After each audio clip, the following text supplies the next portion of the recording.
I've had people comment on how crazy I am for riding alone, and I'm here to tell you that you're crazy if you don't and give you 5 essential tips on riding alone.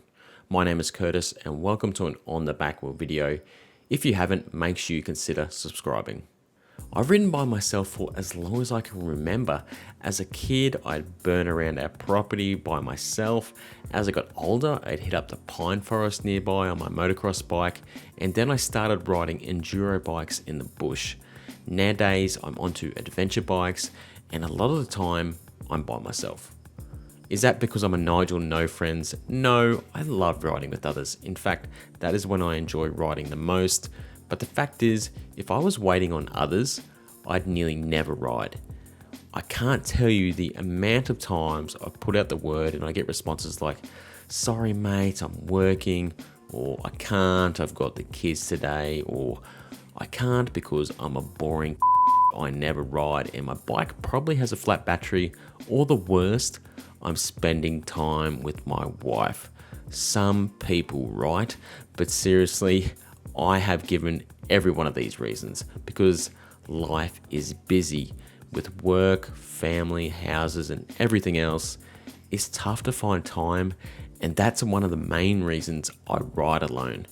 And if you don't, you're missing out. I have had some of my best and most memorable rides by myself. Some people are apprehensive from a safety point of view, and others just don't want to. But I want to change your mind, and here's 5 essential tips for riding alone. Number 1, be prepared.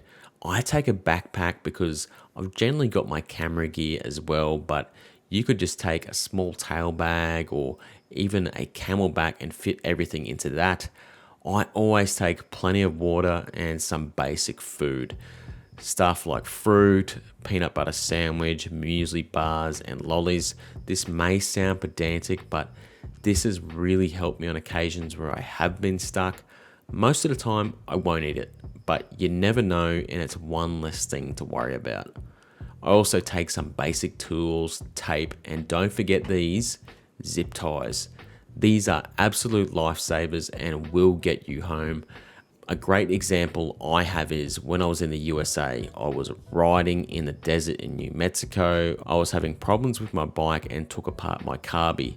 I lost a piece, so what did I replace it with? A zip tie. I put one of those suckers on the carby needle and it got me home, people. Does the job. The same goes for your bike. You don't have to go nuts. Just give it a basic once over and make sure everything is Mickey Mouse. It only takes a couple of minutes. Check your bolts to see if they are loose. Same with your chain. Check the slack on that. Check your tire pressures. The amount of times I've done this and they've been way off is insane. And have a look at your oil level. Another big thing is to start with a full tank of fuel. I've had occasions where I thought I had plenty.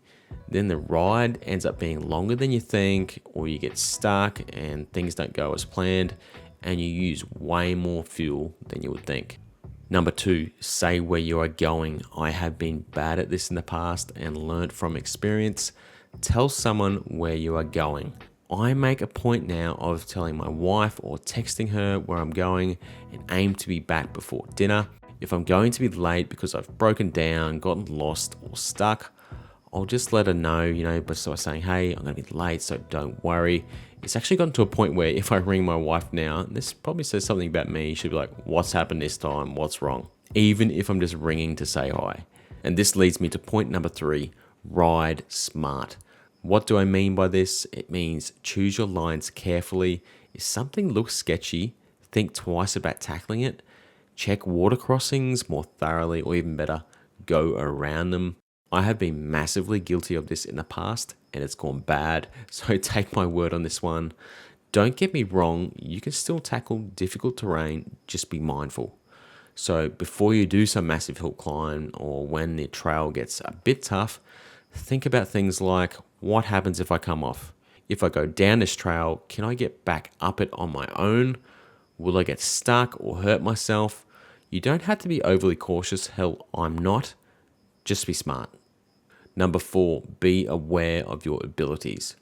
By ability, I mean both your riding skills and physical condition.